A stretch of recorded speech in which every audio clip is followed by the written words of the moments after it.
مولانا محمد وعلى آله وصحبه Syederalun, Ketua Rapi Aceh Rahmat Tailib STMSI atau JZ01BIR melantik pengurus Rapi Wilayah 4 PD periode 2022-2026 secara resmi pada Sabtu 25 Juni 2022 petang yang diketuai oleh Haji Jamaluddin Abdullah SP atau JZ010HJ.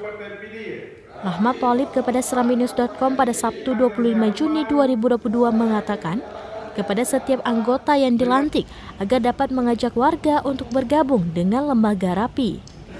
Sebagai ketua yang memimpin untuk 4 tahun ke depan, agar seluruh pengurus untuk senantiasa memelihara kesatuan dalam membantu pemerintah. Dalam kondisi siaga bencana dan diharapkan bendera Rapi dapat berkibar di seluruh pelosok kampung, terutama dalam memberikan manfaat bagi agama dan sektor pembangunan.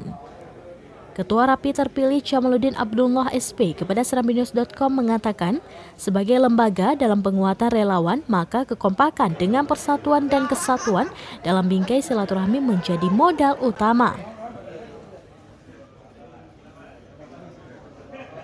Seperti diketahui sebelumnya, Bupati PD Roni Ahmad SEMM atau Abu Syi membuka musyawarah wilayah atau muswil kelima Rapi periode 2022-2025 yang berlangsung di Obrum Seddakap setempat.